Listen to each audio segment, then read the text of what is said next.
उत्तर प्रदेश में पिछले कुछ दिनों में लव जिहाद के मामले सामने आए हैं, जिसके बाद अब योगी सरकार इन मसलों पर सख्त कदम उठाने की तैयारी कर रही है। मुख्यमंत्री योगी आदित्यनाथ की ओर से इस तरह की घटनाओं को रोकने के लिए कार्य योजना बनाने के निर्देश जारी किए गए हैं।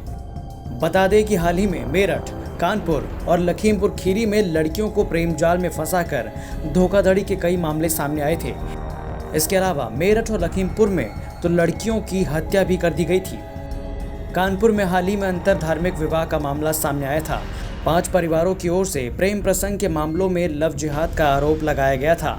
परिवार ने कानपुर के आईजी से मिलकर आरोप लगाया था कि बेटी की शादी जिस लड़के से हुई थी, वहां के लड़के लगातार लव जिहाद कर लड़कियों को फंसाते हैं।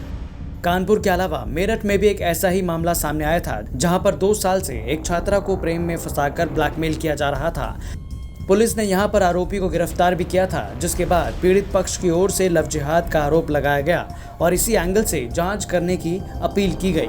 गौरतलब है कि योगी सरकार की ओर से लगातार लव जिहाद को रोकने पर जोर दिया गया है। सत्ता में आने के बाद एंटी रोमियो स्क्वाड भी बनाया गया था, जो इस तरह के मामलों पर नजर रखता था।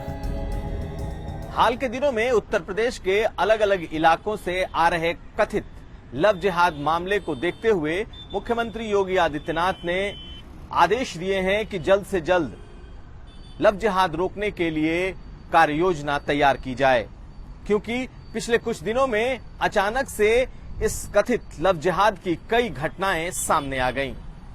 मेरठ, लखीमपुर और साथ साथ कानपुर से कई लड़कियां न सिर्फ गायब हुईं, बल्कि कईयों की हत्याएं भी हो गई हैं। कानपुर के एक ही मोहल्ले से 6 लड़कियां पहले गायब हुईं, फिर 4 लड़कियों की बाद में शादी हुई और फिर उनके धर्म परिवर्तन कर दिए गए। ऐसे मामलों के संज्ञान में आने के बाद मुख्यमंत्री योगी आदित्यनाथ ने गृह विभाग को इस मामले में कार्य योजना बनाने के निर्देश दिए हैं।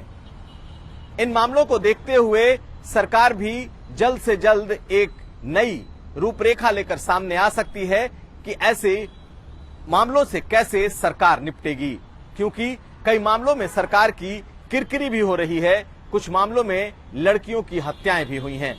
फिलहाल कानपुर का मामला सबसे बड़ा और ज्वलंत है, जहां एक मोहल्ले की 6 लड़कियां न सिर्फ गायब रहीं, बल्कि उनमें से 4 लड़कियों के धर्म परिवर्तन करा दिए गए। धर्म परिवर्तन के बाद उनके निकाह किए गए, जबकि 2 लड़कियां नाबालिग निकली। अभी भी कई लोगों की तलाश चल रही है।